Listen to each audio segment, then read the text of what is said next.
Cuaca di televisi yang dibawakan oleh presenter 3, 2, 1.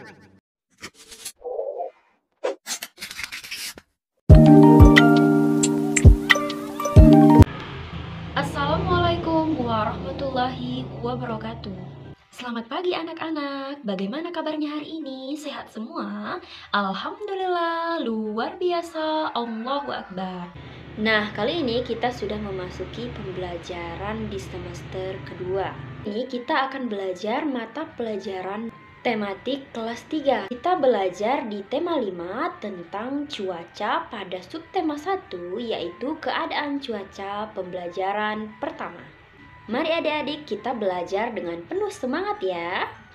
Adik-adik tentu tahu apa itu tentang cuaca, apalagi di zaman yang sudah modern seperti sekarang ini. Tentu pernah menonton berita tentang perakiraan cuaca yang ditayangkan di televisi. Perakiraan cuaca di televisi yang dibawakan oleh presenter pembawa acara yang menyampaikan tentang perakiraan cuaca di Indonesia. Televisi ini menayangkan perakiraan cuaca, misalkan cuacanya cerah, mendung, hujan, dan sebagainya itu disampaikan di televisi tersebut. Cuaca ini adalah keadaan udara pada tempat dan waktu tertentu. Cuaca yang berbeda dapat membuat kegiatan manusia juga berubah. Nah, di sini ada contoh berupa gambar. Kita menganalisis. Misalkan di sini ada dua gambar, yaitu kita sebut saja namanya Udin dan Beni. Dia bermain bola di lapangan. Udara sore itu terasa sejuk, angin bertiup sepoi-sepoi, mereka asik bermain. Tiba-tiba langit berubah menjadi mendung. Awan hitam menutupi matahari. Udin masih tetap ingin melanjutkan bermain bola. Langit makin gelap, namun mereka tetap mau untuk bermain bola. Angin bertiup cukup kencang, hujan rintik-rintik pun mulai turun. Nah, Udin dan Beni di sini berlari. Mereka mencari tempat untuk berteduh. Disinilah disebut sebagai cuaca itu dapat merubah kegiatan sehari-hari kita. Cuaca itu bisa berubah-ubah. Mungkin saat pagi harinya dingin, kemudian di siang harinya cerah, dan malam harinya bagaimana, itu dapat berubah-ubah dengan cuaca tersebut. Kemudian di sini juga kita akan belajar mengenai simbol-simbol dari cuaca. Nah, kalau cuacanya seperti ini merupakan cuacanya cerah karena berbentuk seperti hanya matahari saja, atau seperti ini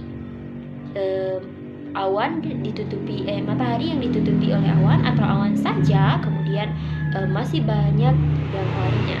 Jelaskan mengenai apa sih atau maksud dari simbol tersebut. Misalkan matahari saja, nah ini maksudnya adalah cerah. Kemudian matahari yang ditutupi oleh awan, maksudnya cerah berawan. Kemudian berawan saja, maksudnya berawan. Kalau ada awannya saja itu berawan. Kalau ada awan kemudian ada rintik-rintiknya itu disebut dengan hujan. Kemudian kalau ada awan, ada hujannya, rintik-rintik, kemudian ada petir, itu disebut sebagai hujan disertai dengan petir. Nah, tentu kalian bertanya-tanya, apa sih maksud dari cuaca yang cerah, cuaca yang berawan, atau cuaca yang hujan? Di sini Ibu juga akan menjelaskannya. Nah, cuaca yang cerah maksudnya di sini adalah keadaan cuaca di mana ketika matahari memancarkan sinarnya. Ciri-cirinya seperti terang, awan yang terlihat awan di langit juga sedikit, dan udaranya terasa hangat. Kemudian berawan.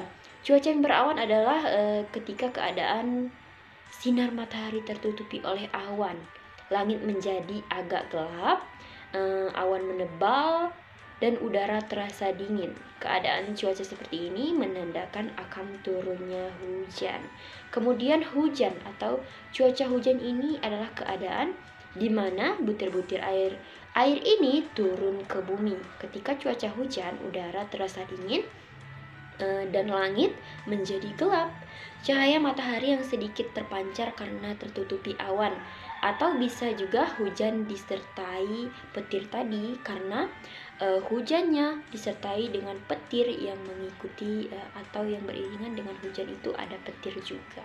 Nah, setelah memahami tentang perkiraan cuaca tadi atau cuaca yang sudah kita pahami mulai dari simbol dan maknanya, di sini kita disuruh untuk mengamati gambar-gambar dengan cermat. Tulislah informasi yang diperoleh dari gambar. Di sini bisa diceritakan atau informasi yang didapat dari gambar. Nah, setelah mempelajari tentang cuaca, mulai dari simbol, makna, dan juga mengamati gambar, di sini kita juga akan belajar mengenai pecahan. Pecahan di sini, Ibu ada contohnya 1/2. Nah, 1/2 ini merupakan contoh dari pecahan. Nah, yang di atas disebut sebagai pembilang dan di bawahnya disebut sebagai penyebut.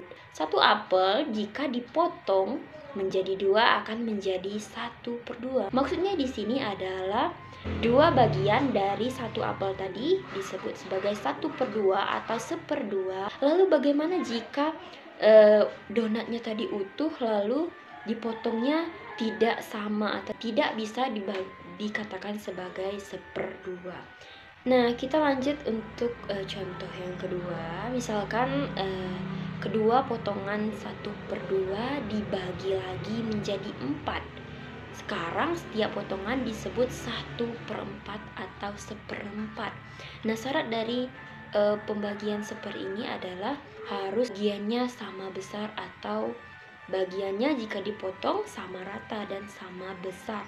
Itu bisa dikatakan 1/4, 1/2 dan sebagainya. Harus bagiannya sama besar. Nah, di sini juga ada latihan soal untuk adik-adik semua. Kerjakan di buku latihannya masing-masing ya. Soal yang pertama adalah Lani membawa kue bulan ke sekolah. Lani ini ingin membaginya untuk 4 orang. 1 bagian diberi kepada Lani, kemudian Siti, Udin, dan juga Beni. Nah, berapakah bagian kue yang didapatkan setiap teman? Nanti bisa dijawab di buku tulis masing-masing ya. Nah, setelah mempelajari tentang perakiraan cuaca, pecahan, nah di sini kita juga akan belajar bernyanyi Ambilkan Bulan Bu dengan irama yang tepat. Nah, di sini nyanyiannya dengan irama yang tepat ya. Contohnya seperti ini.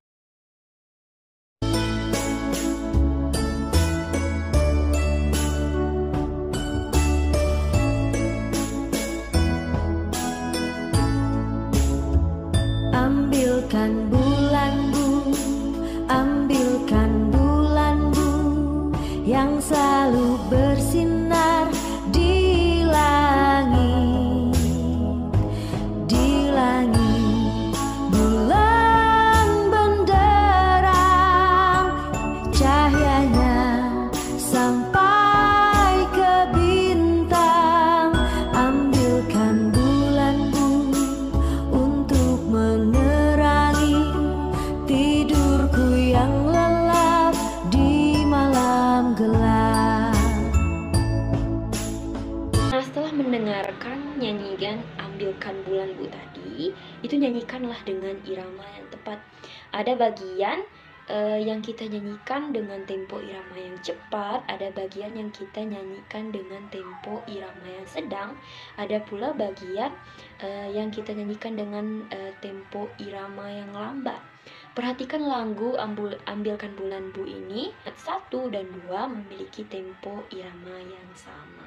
Nah, di sini ada latihan untuk adik-adik yang telah menyimak lagu Ambilkan Bulan Bu. Soal yang pertama adalah siapa pencipta dari lagu Ambilkan Bulan Bu. Kemudian bagaimana saja tempo dari Ambilkan Bulan Bu ini. Dan dituliskan di buku latihan masing-masing ya. Terima kasih teman-teman sudah menyimak dan sudah memperhatikan segala penjelasan. Semoga apa yang kita pelajari hari ini dapat bermanfaat. Sebelum kita tutup pembelajarannya, kita membaca hamdalah terlebih dahulu. Alhamdulillahirabbil alamin. Akhiri wabillahi taufik wal hidayah. Wassalamualaikum warahmatullahi wabarakatuh.